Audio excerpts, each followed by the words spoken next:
السلام علیکم ورحمۃ اللہ وبرکاتہ۔ سامعین عزیز وقار، غلام مصطفیٰ ہوں اور آپ دیکھ رہے ہیں میرا چینل پیام اسلام، جس پہ اللہ اور اللہ کے رسول کا پیغام میں آپ تک پہنچانے کی کوشش کرتا ہوں۔ درس قرآن کے سلسلہ میں آج کا ہمارا سبق سورۃ المائدہ آیت نمبر 80 اور 81 پر مشتمل ہے۔ اعوذ باللہ من الشیطان الرجیم، بسم اللہ الرحمن الرحیم۔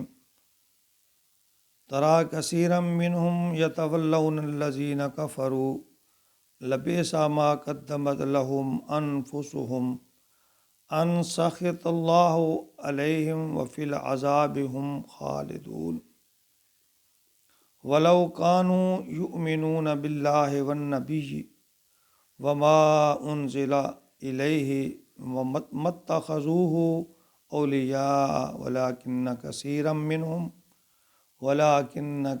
منهم فاسقون۔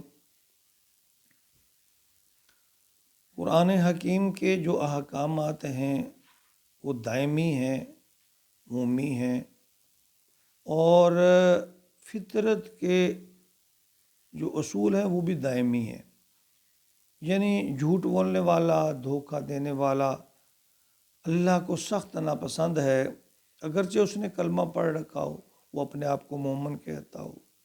اسی طرح برائیاں یا اللہ کی نافرمانیاں کرنے والا، وہ اپنے آپ کو جتنا بھی دیندار، مومن، متقی سمجھے، اللہ کے فطری اصول کے مطابق وہ ناپسندیدہ ہے۔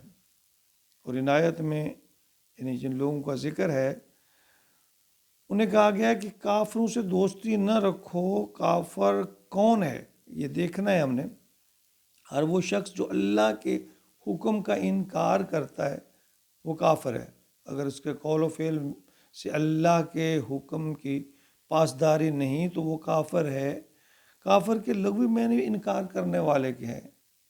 جو بھی اللہ کے حکم کا انکار کرتا ہے، بے شک اس نے اسلام کا لبادہ اوڑھا ہوا ہے، وہ اللہ کے نزدیک ناپسندیدہ ہے۔ تو ایسے لوگوں سے دوستی اللہ کے غضب کو دعوت دینا ہے۔ فرمایا ترا کثیرا منہم، تم میں سے اکثر کو دیکھا گیا ہے، اکثر دیکھو گے، یتولون الذین کفروا، کہ وہ کافروں سے دوستی رکھتے، ان کی طرف پلٹ کر جاتے ہیں۔ یعنی خود کافروں کا حمایتی بنتے ہیں، اس لیے کہ یا ان کی حمایت تلاش کرتے ہیں۔ لبئس ما قدمت لہم انفسہم، بہت ہی بری کمائی ہے ان کی یہ جو یہ کر رہے ہیں، جو انہوں نے اپنے لیے آگے بھیجی ہے، ان کے نفس نے آگے بھیجی ہے۔ اللہ فرما رہے ہیں یہ بہت ہی بری چیز ہے۔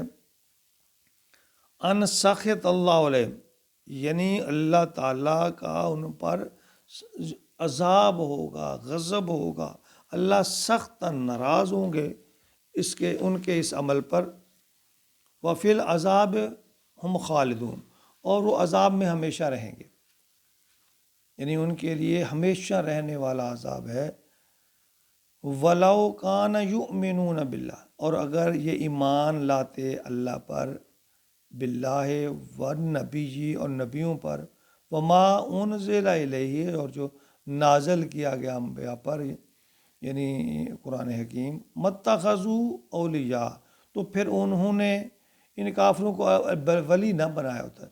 متخذ، نہ پکڑتے، اولیاء، دوست، یعنی ان لوگوں کو دوست نہ پکڑتے۔ اللہ فرما رہے ہیں اگر ان کے اندر ایمان ہوتا، یہ نبیوں پر ایمان رکھتے، اللہ پر ایمان رکھتے اور اللہ کے احکامات پر ایمان رکھتے، تو پھر یہ ان کافروں کو اپنا دوست نہ بناتے۔ وَلَٰكِنَّ كَثِيرًا مِّنْهُمْ فَاسِقُونَ، لیکن ان کے اکثریت جو ہے، وَلَٰكِنَّ كَثِيرًا، ان میں سے لیکن اکثر، مِّنْهُمْ فاسق ہے، نافرمان ہے۔ یعنی ہم ایسے احکامات کو صرف یہود و نصارہ کی طرف ہی منسوب کر دیتے ہیں اور اپنی جو جان چھڑا دیتے ہیں کہ ہمارے کرتوت ان سے برے ہیں۔ ہم اللہ اور نبی کو مانتے ہوئے بھی بدعمالیوں کا شکار ہیں، یعنی اس خوش فہمی میں ہیں کہ آخری نبی کے امتی ہیں، بس ہمارے کردار اور اعمال نے تو یہودیوں اور عیسائیوں کو بھی مات دے رکھی ہے، ان کو بھی شرمندہ کر رکھا ہے۔ جو خرافات ہمارے اندر ہیں جھوٹ، ملاوٹ، دھوکہ، لا قانونیت، یعنی ہر طرح کی اللہ کی نافرمانی جو ہے ہمارے اندر موجود ہے۔ اگر آج ہم اپنے اعمال جو ہم اپنا چکے ہیں ان کا موازنہ آج کے ان لوگوں سے کریں جنہیں ہم یہود کہتے ہیں، نصارہ کہتے ہیں، غیر مسلم کہتے ہیں، تو ہمارے اعمال شرما جائیں۔ یہ الگ بات ہے کہ ہم اتنے ڈھیٹ اور منافق ہیں کہ اس حقیقت کو تسلیم ہی نہیں کرتے۔ یاد رکھیں منافقت کفر سے بدتر ہے۔ دہکتے کوئلوں کا نام گلاب بھی رکھ لیں تو خوشبو نہیں آتی، اور اگر گلاب کو دہکتے ہوئے کولے بھی کہہ دیں تو وہ جلائیں گے نہیں۔